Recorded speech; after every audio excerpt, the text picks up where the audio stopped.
Hello, listeners, and welcome to the Season 2 behind the scenes of Hidden Oaks. I'm sitting here with Patrick Marsh, Owen Swerkstrom, and David Schwartz. We're going to just chat a little bit about where we've gone and where we're at after finishing up Season 2. I do want to start this off again, just like we did last season, with a little disclaimer that there almost certainly will be some spoilers from Season 2. So if you haven't gone through and listened to all the episodes and you don't want to have them ruined for you, do that first before listening to this. But thanks for being here, guys. Great to be here. And by here, you mean where we always are at home. Yeah. I mean, in my car. You're on my laptop, so it's like, It's as good as being there. I can't tell the difference, honestly. Yeah. Anyway, we've got this massive list of little things that we want to cover, and it may or may not be as organized as it should be, but we'll figure out some way to kind of cohesively put it together. And this is almost certainly going to be 2 episodes that when it's all said and done, just like last time. But we just want to give you a little background because it's fun to think about some of the things that go into creating the world of Hidden Oaks. We wanted to start off talking about, looks like just a little bit of further story development, making the magic expand and things like that. Who wants to lead off on that topic? I can do that if you guys want. So the first thing we were going to kind of talk about was the magic expansion. And in terms of what you guys as the audience know about the magic expansion, is basically things just got a whole lot crazier this season than they did last season, which in some ways doesn't seem possible, but it was a natural progression we had kind of planned for as we were writing the season. For me, it was really like time, in my opinion, to start this evolution in Season 2. In Season 1, we kind of had the blueprint and the groundwork for getting some of this content out and this weirdness out, but we knew we wanted to ramp it up a notch in Season 2, and that we wanted all the magical realism elements to no longer just kind of be stationary, but be evolving as well. I just didn't want Season 2 to be Season 1 either. I think that was kind of important for all of us. And I wanted there to be some sort of growth, and one way for us to progress the magical plot devices was to kind of have them become larger in scale, more in depth with sensory details, and to kind of be kind of constant throughout the whole season. Overall, we wanted the plot to kind of grow with the magical evolution and also keep the audience engaged. Yeah, and I think another big part of that, you mentioned the scale increasing, but I think one of the biggest things in my mind was also increasing the scope. And that was pretty evident, like just right off the bat in Season 2.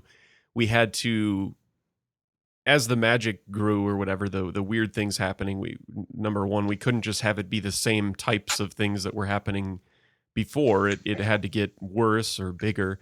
And so we also had to have it affect like a larger radius of the community, right? And that's what a lot of the first portion of Season 1 was. I mean, it really went through to the end, or Season 2 was. I mean, that's where we got into like some of the couple miles north in the community with the like fire elemental and the strip mall with the shadow beings kind of doing their thing. This is all, I don't know how much the listeners are putting together like a map in their minds of this area as we are, but it's further away from the park. And I think that came through in the story, was that everything that was happening was starting to happen to more people further away, right?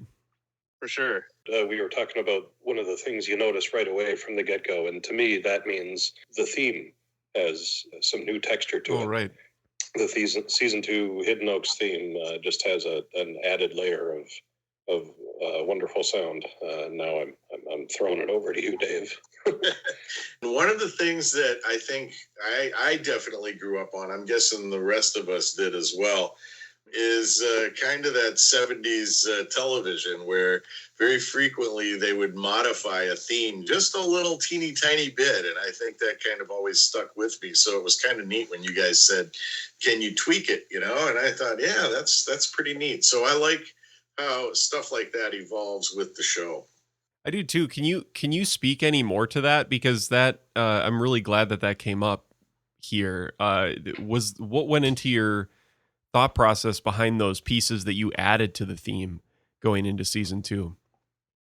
I think that one of the things that we do, especially when we're talking about what to create, Owen and I have worked a lot together. So he's able to give me just enough, because quite frequently just a hint at something important, as opposed to too much information.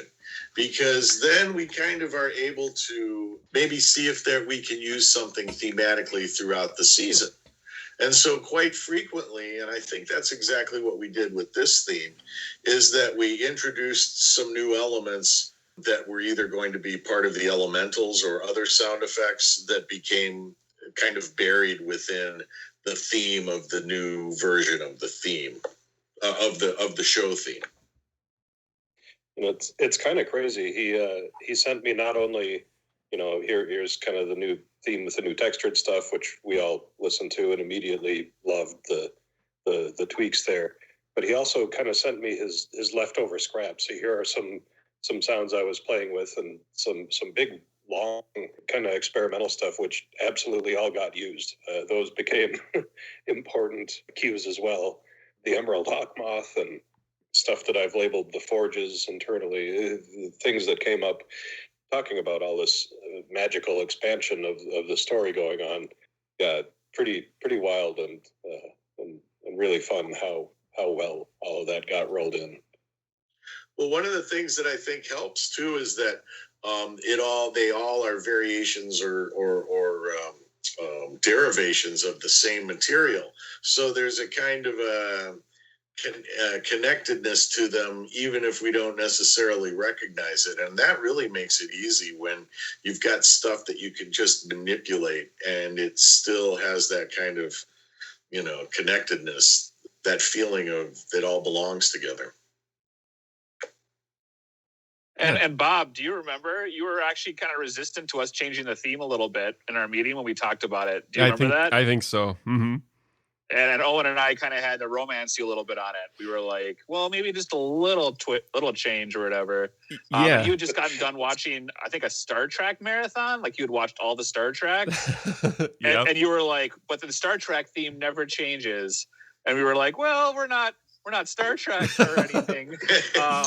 Well, so to be fair, they did change the theme on Deep Space Nine. They made it much worse. So I get where Bob was coming from.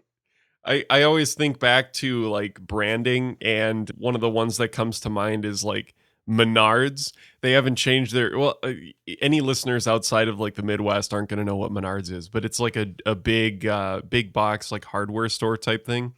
And they've had the same theme song for like 40 years. And yeah, it works, I had to believe that it wasn't going to be a big, massive change. I wanted it to be something subtle, but that still mattered. And it was perfect. Dave delivered as usual.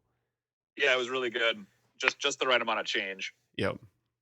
I think if I'm trying to move us forward, since we've hit one bullet point in 10 minutes, I'd like to talk about... So using that magic expanding and just kind of keeping on this same track, let's talk about how creating that really helped us work toward the containment breach a little bit later on in the season. The magic expansion, I wish I could say that it came out of some like brilliant plotting by us in a meeting or something, but really we were just kind of, at least in my opinion, enthralled by the plot. So we just started to throw even more crazy shit in there as the story was happening. We expanded the magical realism that was occurring to kind of show how webbed together this magical world and the reality of Hidden Oaks was. They were like really intertwined. And we knew that we needed to show those distinctions the closer we got to the breach and containment, because we wanted it to like rev up to it. And yeah, for us to, as I was writing some of the stuff that had some bigger magical elements, and you guys too, a lot of it we kind of discussed in meetings, but we just kind of also did it, and then we'd kind of respond to it with stories further on in the season, if that makes sense. In season 1, we left some very important, completely clear indications that containment is very, very important. That what the family is up to in containing this thing that we didn't define super well in season one. It's the only priority, right? That's something we came back to several times. So building up to what's going to happen if containment fail, like this is the amount of magic leaking out of this thing and causing all kinds of chaos while it's contained. What's going to happen if containment fails? And that was kind of the driving any story we wrote, or any story I wrote. That's kind of what was going through my head. How do we set this up as to, all right, this is building up to something. People are very familiar with story structures. They know we're going somewhere. How do we plant the seeds of sparking the imagination of, oh man, what if this, what if the full power of this thing is unleashed? How awful is that going to be?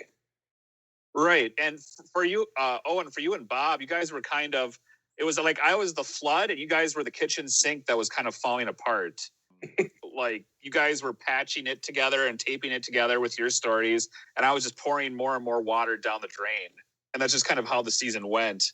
Containment is the only priority. That was a catchphrase basically that we kind of centered around the first season. This season, we really just, I don't know, we knew containment was going to fail from the onset. We had planned that, before we even wrote anything for season 2. We just kind of came back to the idea that, well, if it's going to break, we have to show how violent and turbulent it is already. We have to build up that suspense. Yeah, it was just a natural flow. I mean, it's not like it could get better when that happened. It just made sense. So speaking of Things don't get better in our stories. There's no happiness. So speaking of that, and just kind of like coming back around to some of what you were talking about writing, Patrick, why don't we go back to the beginning of season 2, where we just suddenly took a shift back into the 1800s and where that story kind of falls into place with everything else that was going on, and maybe some of the questions that people have about how strange that was and what it all means. The 1800s plot arc that we had was the Alice plot arc for the season that I wrote. There were three stories in that arc, and when we originally started planning that idea at the end of season 1, we knew we wanted to have some exposition for the monster and kind of set the stage for some of its origins, not all of them, but just a little bit of its origin story.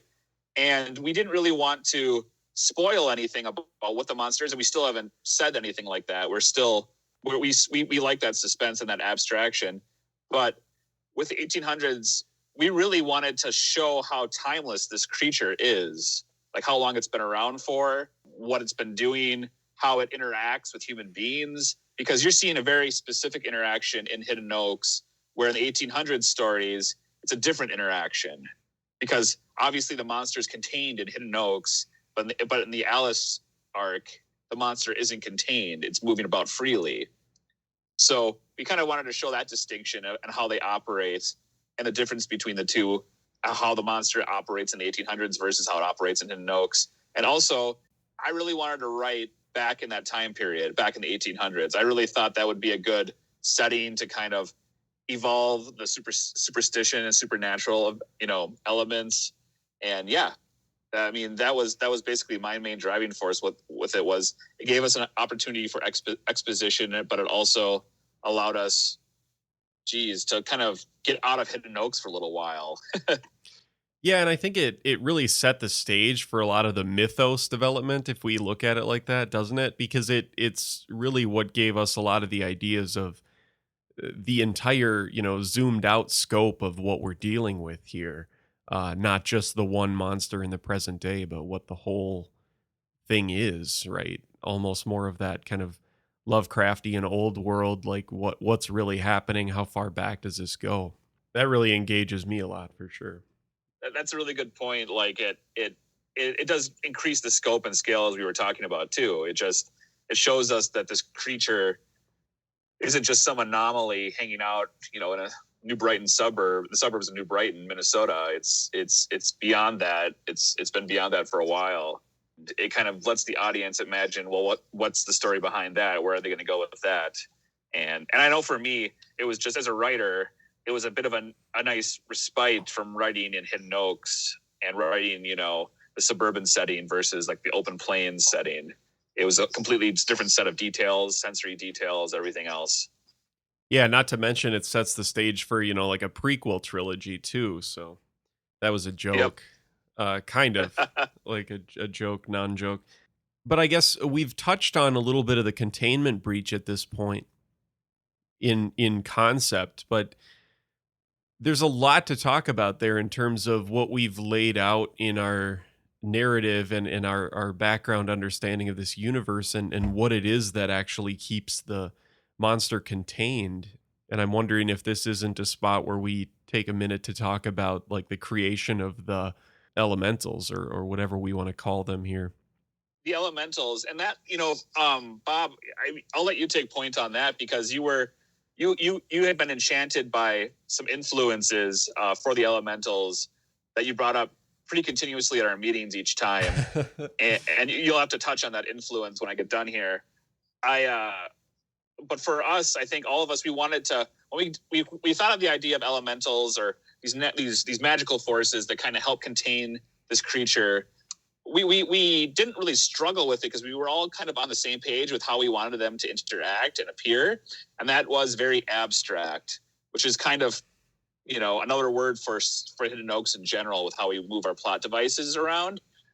Things are nothing is what it seems. Like you can't tell exactly what's happening. There might be a fire there. There might be some light there. There might be like some cool wind. But the elementals needed to be very subtle, very vague. And I think right from the onset in our meetings, Owen and Bob, that we were all on the same page with that pretty well. We knew we wanted to create entities that didn't have a lot of details, but also were prominent enough for the audience to get some sort of concept of what they were. Yeah, we had this. Sure. We even had our kind of internal, right in season 1, episode 1. We had the kid with the Secret of Mana T-shirt, and the elementals feature prominently. Patrick and I are big gamers from way back, so we know these kind of details. But we made it a point to, we're not going to call it an elemental. We're not going to call it. It's not going to be this fire sprite and things like that. It's going to be a much more. It's not going to be Salamando or Undyne or anything like that. Yeah. We had like the concept, if I remember correctly, back at the beginning was, we had some sort of a layering effect. Like there was this going to be layers of things that contained her, and they were forces that we hadn't really defined. Other than Patrick, you had a foundational idea of like some form of like living Earth. Like there was something kind of in that realm, and that was where we started. I remember the discussion vaguely. This is actually stuff that we had planned out, maybe mid or early season 1. So it's been a while since we were at the creative point for this, but we couldn't talk about it before we got into the point where we've narrated through all of it. Right, but talking about the elementals almost as in orbits around this, there being these layers, like you said, and sometimes Uranus and Neptune, the orbits will be inside or outside each other's, and creating this whole celestial harmony, but all in a containment sense. These things are harmonically working together to keep energy in. Yeah, and I don't exactly remember the how it came up exactly, but it was at some point just kind of became clear in my mind that if we're doing these layers, what we were leading off with kind of the Earth portion was like, why aren't they all, some form of element, right? Earth, wind, fire type thing. And I had been reading some old stories, Algernon Blackwood's John Silence stories. And specifically, I think the third one, which is called The Nemesis of Fire, features a fire elemental that comes up to protect like some ancient mummy or something like that. And just the way that he described it as this essentially like a wild animal, but that also had very directional power if used appropriately, seemed to fit right. And that was kind of the foundation of where these things came from for me. And we all kind of just fell into that idea. But, a lot of what was written about specifically the fire elemental in Sparks and Flames this season, those two stories, some of it was almost directly taken from Algernon Blackwood's narrative, from those old stories, where he's kind of describing this elemental when it's unleashed as like a rabbit running around through the forest. It gets chased by dogs. Dogs die from it. Things like that. And it was kind of a fun. It was a fun thing to transpose from his stories to ours and make it fit and make it work with our universe. I really enjoyed that, and it just allowed for a lot of growth in terms of what we can do with what we have done and can do with these other elementals moving forward. Speaking of making that fit into the universe, I have my side of the story, but I'd be really curious to hear Dave's about when I contacted him and said, hey, we need a vague fire thing. We need a vague water thing. And most recently, we need an electricity thing. Go. What was the creation of those like, Dave? I try to find things that feel like the real thing, or at least give off that kind of vibe. The one about one of the ones for electricity, sometimes the actual sound of something else is better than the sound of electricity. So in this case, it was interesting for me to kind of play around with actually just pure static. But what one of the elements though is like the feeling of taking something a little more abstract rather than something that's just basically a Mickey Mouse cartoon sound effect. So I kind of just went on that, just does it feel like that looking through sounds I had, and then tweaking things that I thought might work. And then for this project, everything I think I try to layer in multiple ways, because then we can rip those layers apart and use them in other things. So that's really kind of my process. It's a bit Jackson Pollock-y, but at the same time, in a lot of cases, I've spent a lot of time just kind of hanging out and making little sound effects here and there that I save and use as somebody would use paints in a palette.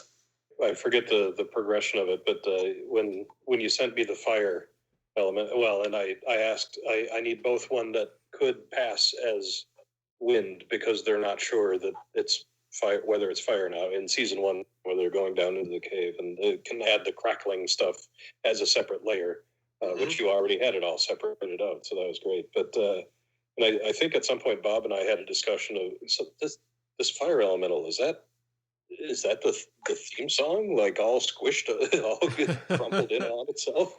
Yeah, it's been fun to hear what you come up with, and to see how interlaced and interlocked some of these themes really are. Well, maybe I'm just warming up for a symphony someday. I don't know. I love it's really a shortcut, and it helps. I mean, all of the education I've had that deals with the way that people as far back as the Renaissance develop musical ideas. I mean, they're cheat sheets in a way. I mean, Beethoven had one idea for the Fifth Symphony, and it's not even a very interesting idea, but that's one of the things that sticks with me. And so in a lot of ways, and also my experience working with a film composer, Richard Bellis, using material that you can use over and over again is an advantage dramatically. For sure. And I think that the cohesiveness that it brings to the project is really fantastic, because, sure, we could do stuff that's just wildly different and, still captures the essence of each thing, but having it be the different pieces kind of incorporating one another, it allows for kind of just an ambiance and that's not quite the right word, but it allows for the listeners to still kind of feel like they're engrossed in that same world through the music, I guess. At least it does that for me. One of the things I remember from a long time ago, I think this was even before the age of computers, was watching a Foley artist play around with, I think it might have even been inspired by the sound effects from the original Star Wars movie. Oh, but, sure. One of the things that struck me was these Foley artists were required to make sound effects for fire. And an actual fire didn't sound very good. So what they're doing is they're taking like, Christmas wrapping paper or something and crinkling it. And it sounded more like fire than fire did. And so that kind of abstraction, I think, frees up everything. And it especially frees me up if I have to come up with other things in other places. I mean, imagine the nightmare if John Williams had to come up with a new idea every time Darth Vader walked into the room. It's all written out, there it is. We just kind of change the orchestration or the dynamic or the speed of it or whatever, and we've got it, and that's really how drama works in a big way. Oh, I was just going to quickly add about the elementals. One thing for the writing process, we were all pretty excited to, even though we love the monster and like writing about what the monster is doing and the effects it has on the plot, I think we were all pretty excited to start brainstorming the elementals and writing about them. I think that was kind of a nice little vacation for us as the project continued. Yeah, especially, I mean, I've been the luckiest one so far to have been able to delve into that more specifically with the fire stories on the side that I got to write. And yeah, it was a lot of fun. There's probably some of my favorite experiences was writing those couple stories. Yeah, and they were part of us expanding the magical universe again. Like, they were a big part of it. We spent a lot of time kind of going through how they would affect things. And it was just a nice respite from She.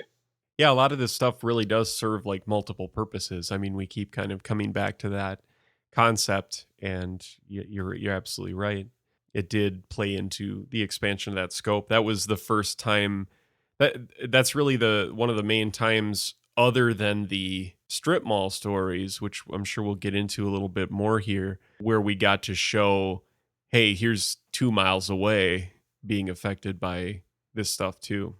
Yeah, I'd say to the audience to expect more elemental stuff in the future. Ha ha ha.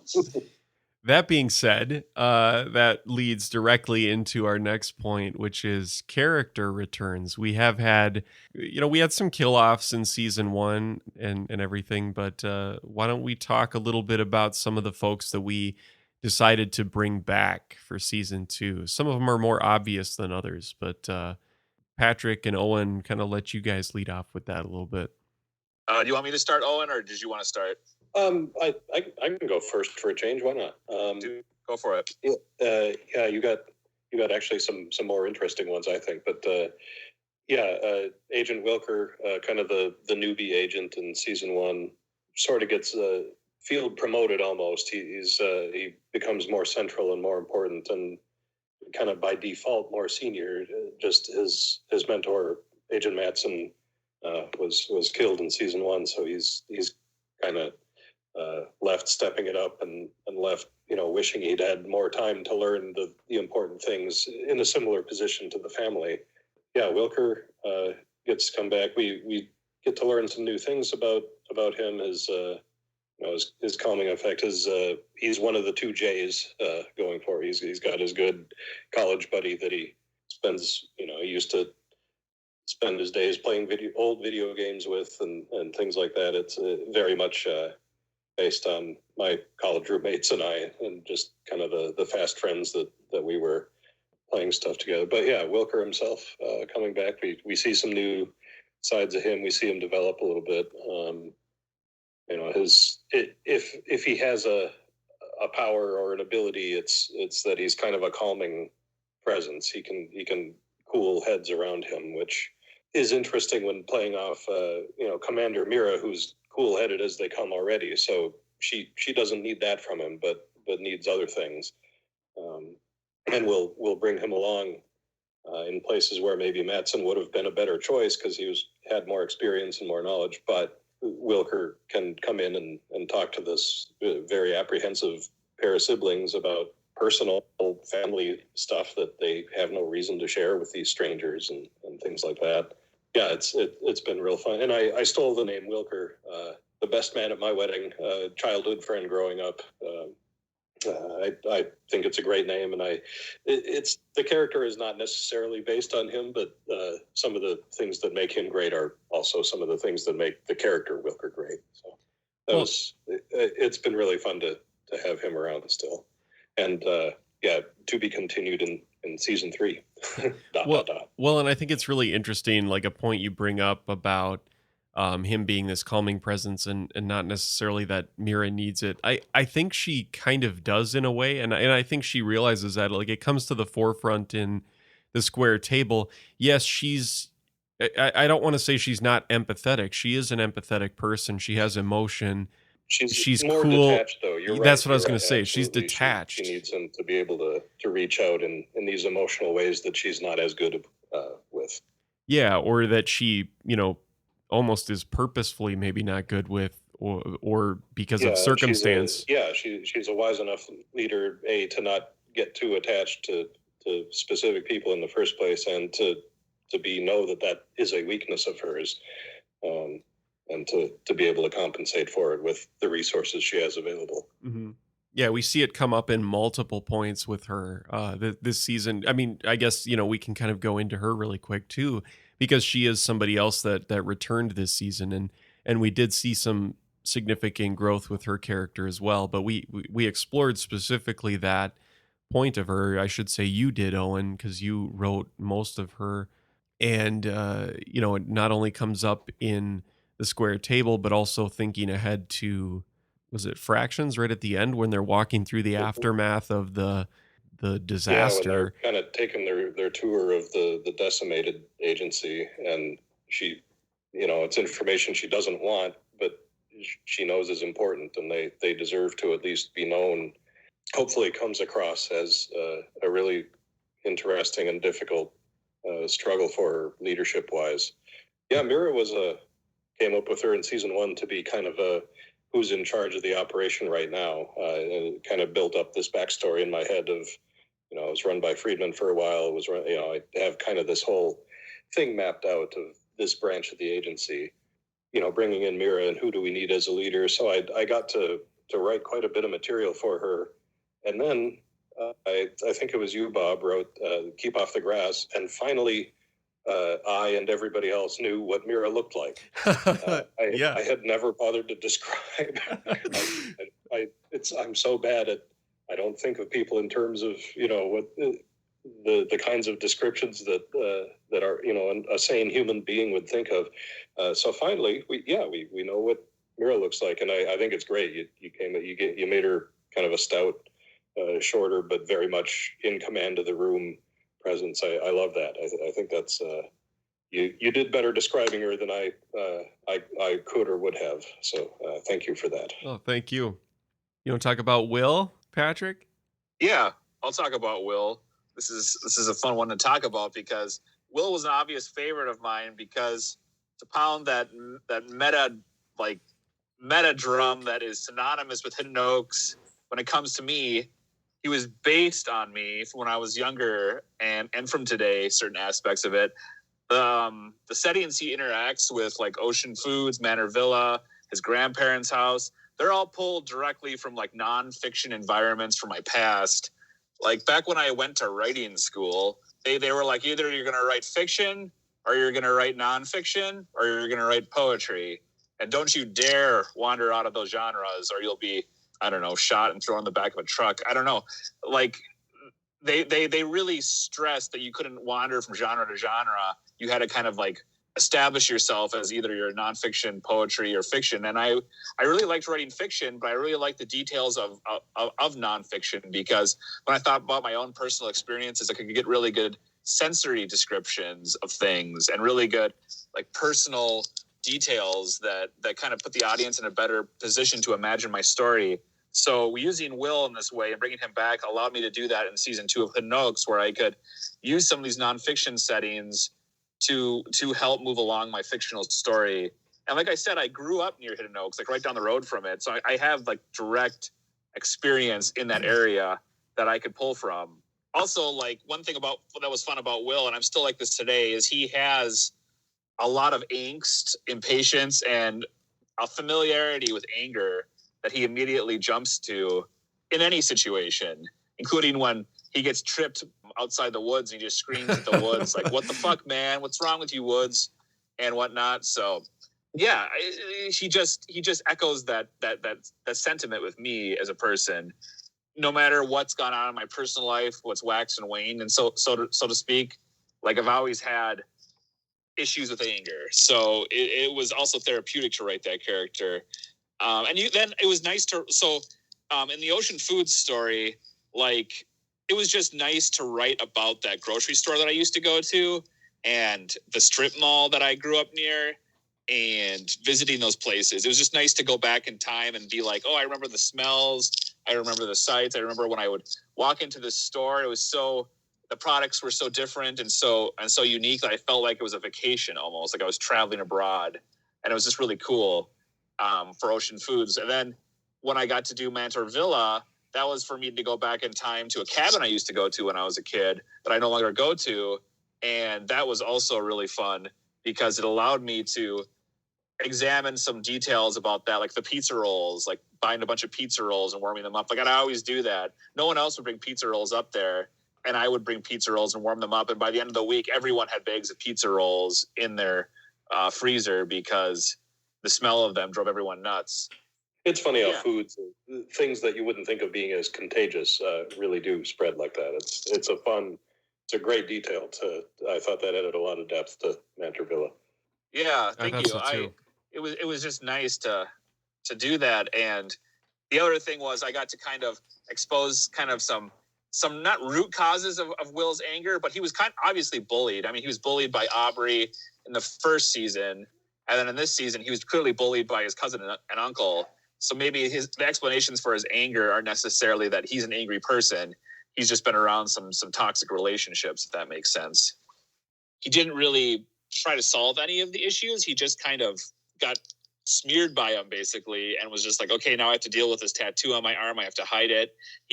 That was the nice thing about writing these stories is because and this goes for all of Hidden Oaks, is these people, these characters, they have no way to solve these problems when they encounter, certain supernatural echoes of she. They have no way to, like, an ordinary person, if you get a random tattoo on your arm from being sucked into a video game, like who are you going to talk to about that?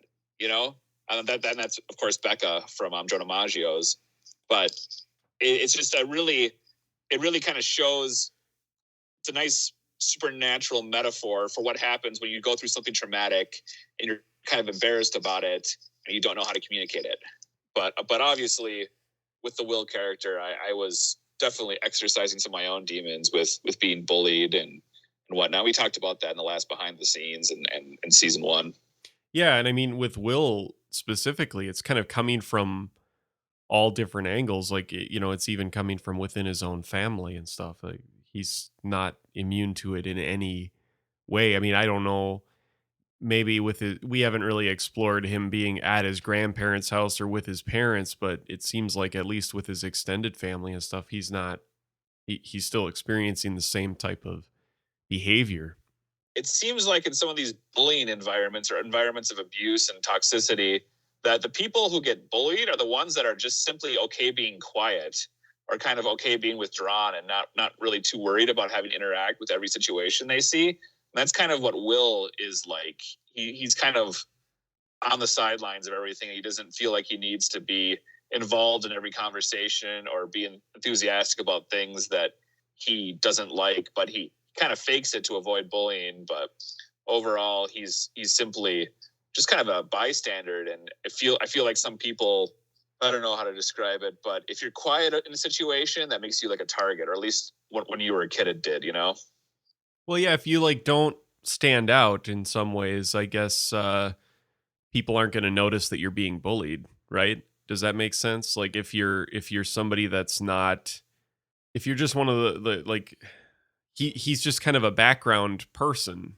You even talk about, I'm trying to remember what story it is. I think it is in the Ocean Foods one, Escape, where you talk about how he is in school. Doesn't really want to be the top of the class, doesn't want to stay. He personally doesn't seem like he wants to stand out much, but that's one of the things that kind of maybe makes him a target, because I don't know how much thought goes into it, but if bullies are going to pick on somebody, it's not going to be somebody that people are paying a lot of attention to, right? Exactly. Yeah. Who else? Who else came back? We got a bit more Father Witherow. Yeah, we did, but not as much as I was thinking about that, and not nearly as Not as much. much as we figured he'd play a bigger role, but that's another kind of to be continued. ... Right. Yeah, we'll see. He's kind of tracking along with how he was created, because he was one of those characters that sparked up without really much forethought or planning at the beginning, but is definitely somebody that I think have found a way to harness in the narrative. But season 2, what is it? Just twice he comes up as a background character in the strip mall stuff, and then comes up. He's got his direct. He gets the help that he was looking for at the beginning when he arose in season 1 from the agency, that was a fun piece to play out. Like, we had thought about that one for quite a while. The whole keep off the grass portion. I really enjoyed that. Yeah. And Owen, you and I can't remember exactly how that worked. Did I write that whole story, or did you write the second half of it? I know there was quite a bit of collaboration on that piece. Oh yeah, I don't remember now either. I think I outlined the part where the agency shows up, and you just ran with that, and I made a couple of minor dialogue tweaks for Mira. And I think that was how that went. Okay. Yeah, I think you're right. But yeah, those collaboration pieces are real fun, and you got to do one of those multi-story stories there too, which we did a lot of. I mean, we already have 3 stories per episode, but now within each one, we're sometimes doing multiple things, which has gotten fun. Right. Tying a bunch of yarns together. I do enjoy doing that. But you're right. Witherow didn't have a giant role here, but we did have the siblings, and they've had of course plenty more to do, and it's kind of fun. They are basically an unspoken conversation between myself and Bob in terms of I'll write a story where their dynamic kind of shifts this way, and Bob will write a story where it kind of goes the other. And I think that's exactly how it should be. I wanted them to always be they're of similar age. She's younger, but not so much younger that they don't have this kind of dynamic where, one of them will kind of need the other more than the other way around for a little while, and then that dynamic will shift. One of them will be in a panic, and the other a little more clear-headed. That, an effect we see if somebody's freaking out, if you know them, or you're their friend or their partner or something, that might oddly calm you down and help you deal with things better. Yeah, that's. I guess I don't know what to. We always skip over the siblings when we do these behind the scenes things. I was thinking that. I'm so glad you brought them up, because we totally neglected to talk about the containment family the first time around. So it's a good thing to remember. Well, and some of it is what we want with the siblings basically ends up right out there, very accessible and surface. We don't have quite the I mined this weird detail from my childhood kind of thing going. There's probably less of that with these two, but I think still have become very, very full characters. I think they're both much more rounded in season 2 than they were when we introduced them in season 1. Yeah, we've thrown a lot more at them at this point, and we've given them. They're on this. I mean, literally, it's kind of a roller coaster. We've shown times where things have calmed down and they get a little more control, and then we've shown multiple times around that, parenthetically, where they're completely in the dark or completely, losing control of a situation, and so it does allow for this wide array of responses, which really ends up kind of defining who they are, and how people act. How people act in a crisis really shows a lot about who they are at their base.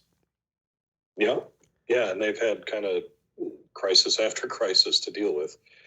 I do like the idea of how you and I have shared their direction and creation as being very similar to siblings in the nature of our relationship with them. Mm-hmm. Yeah. It's kind of funny.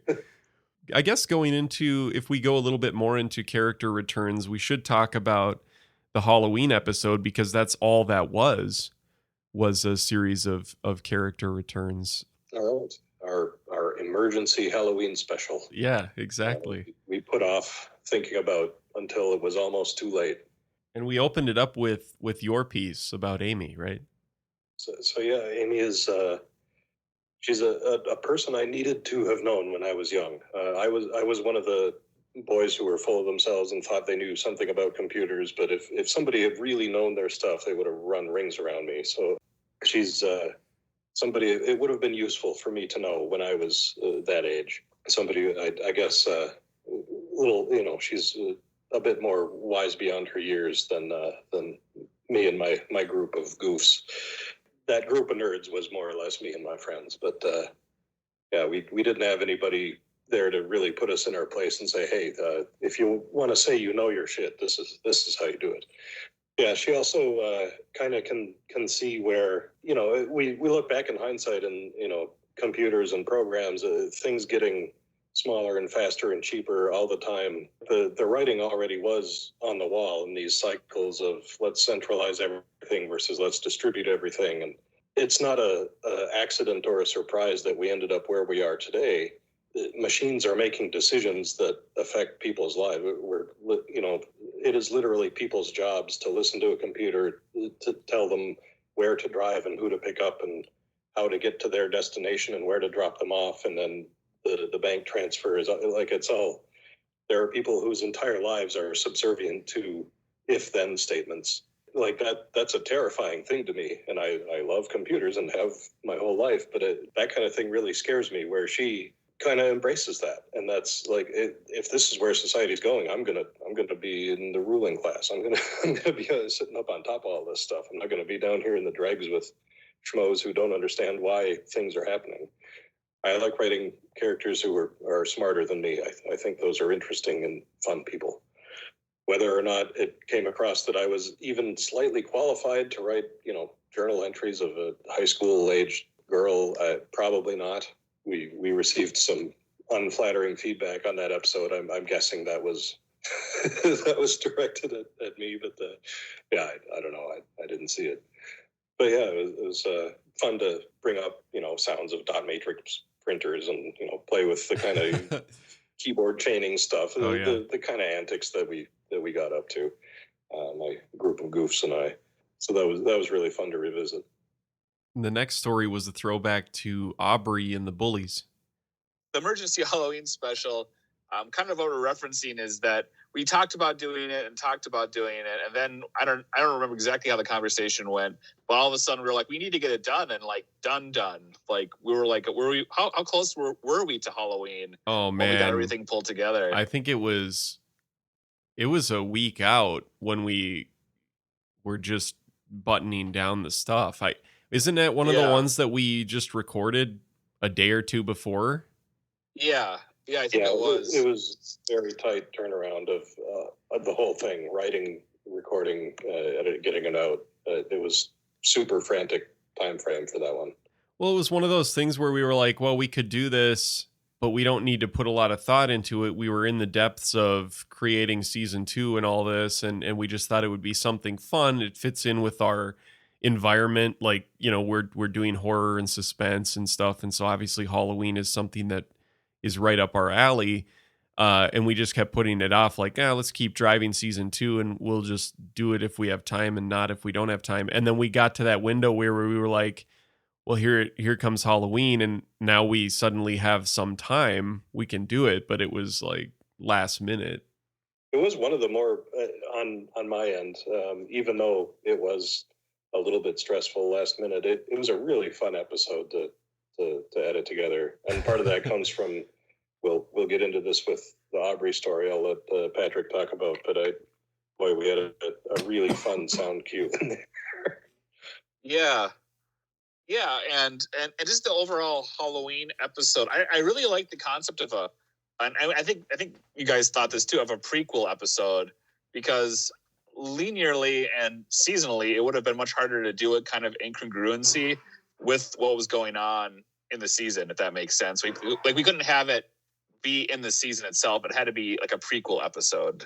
Yeah, as a bonus episode of what happened before these characters. Yeah. Yeah. And we had kicked around the idea that one, like on Halloween, and this is kind of like a stereotype or trope, I guess.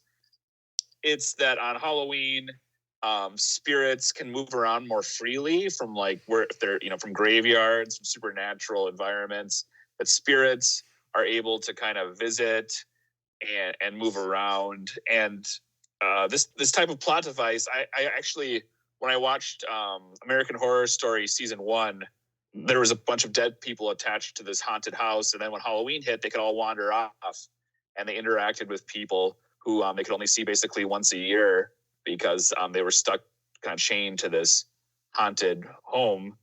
But so we kind of went that idea with this episode. We liked the idea that on Halloween, Hidden Oaks would wake up and have some supernatural things happen that were a little bit different than what was going on in our actual linear story.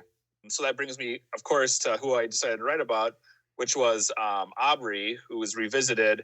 And that was really a direct call out to the fans who liked Aubrey so much. Shamelessly, I was like, well, if they like her, I'll write some more about her in this prequel episode. Because, in the actual story, she's dead and she's not coming back. So that's that.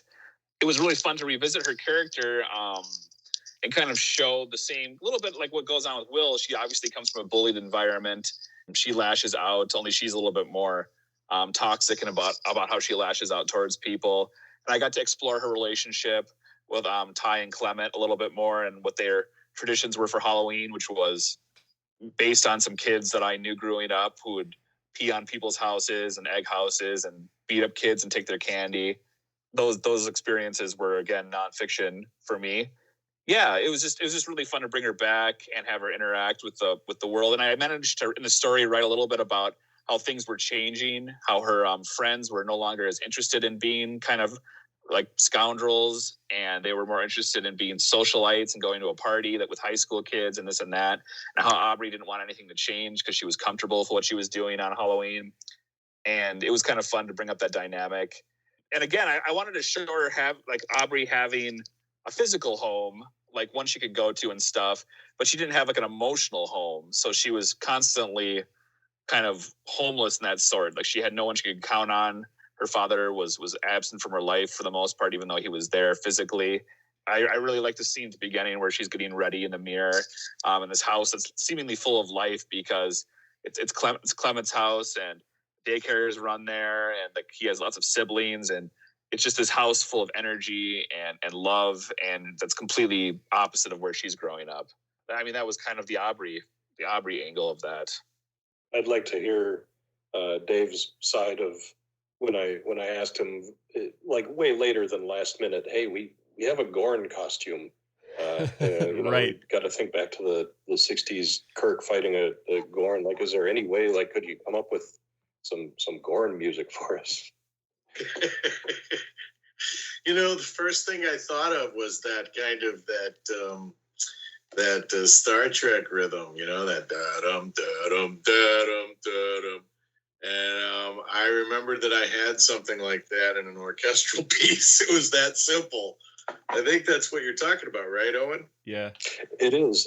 I mean, he basically he responded to me with a file name and a time index. He found it within minutes of when I asked. So hey, there's this thing I sent you 4 years ago for the 48-hour film project.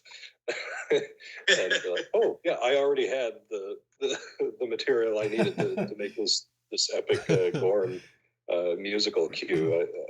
Just mind kind of blown.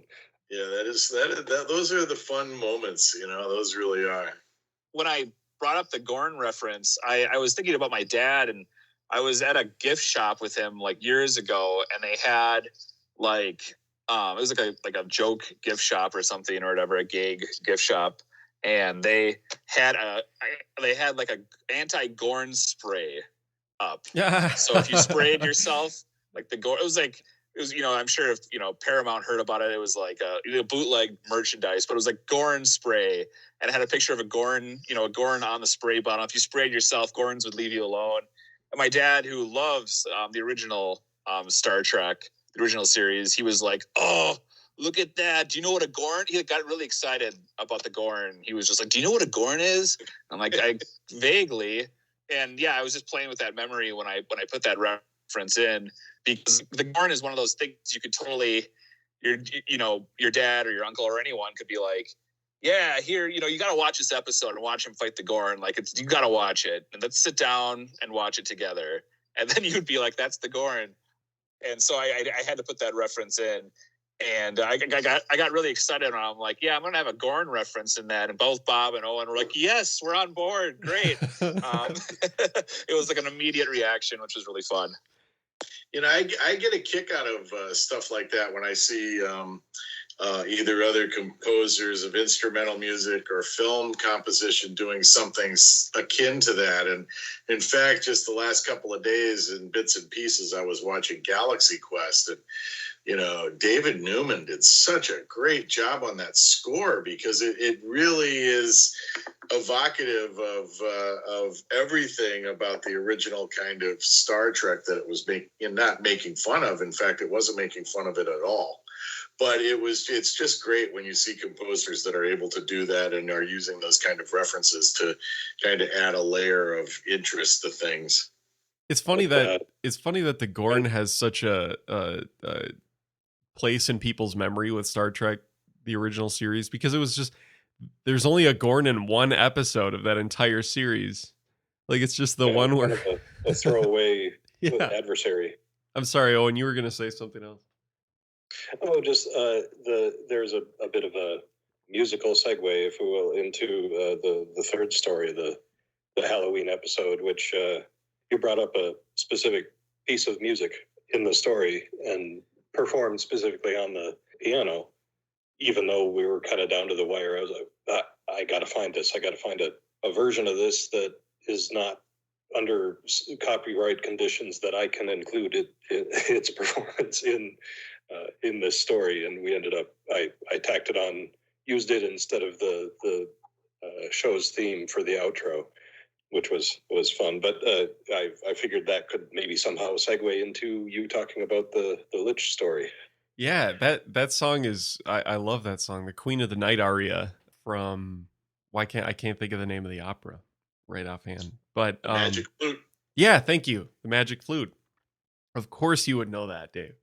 It's a beautiful piece, and I don't know necessarily why I chose that for him to portray, because it's a vocal piece, but it just seemed like what the Lich would play on the piano at a Halloween party, I guess. There's the story behind it, which I think he talks about in the story itself, is terrifying and talks about a lot of like emotions, like rage and vengeance and stuff like that. It fit well. But yeah, going into the Lich, that was a really fun thing to explore. And I will say, like, I think, as with everything with season 2, like, I was the last person to even figure out what I was doing. You guys had Amy and Aubrey picked out for at least a month, I think, before we even got to writing the story.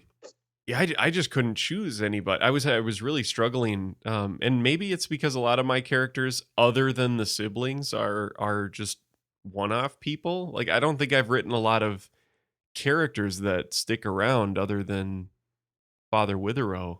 He didn't really seem like a good pick. A lot of what I was focusing in my mind on was our structuring of this episode altogether, and that's was the easier thing for me to think about. And if we remember, originally we had talked about this like kind of overarching story around these 3 stories, where it's like Patrick pitching this book idea or rehashing things that he saw or something like that in the neighborhood. And we totally ended up scrapping that and just went with telling these 3 individual stories. But the Lich was like a 11th hour choice for me. I feel like, yeah, I think it was Patrick that proposed the original jumping off point of, like, why doesn't the Lich come back and just be like, have a blast and if I remember correctly, in the first time that I brought up the Lich and Father Witherow back in episode 5 of season 1, I mentioned the concept directly on Halloween. These weird things happen in the cemetery, and the bells ring more, and the spirits awaken. Like I think I very specifically brought that up. And so then the idea of, well, we've already got this Lich walking around and talking to people.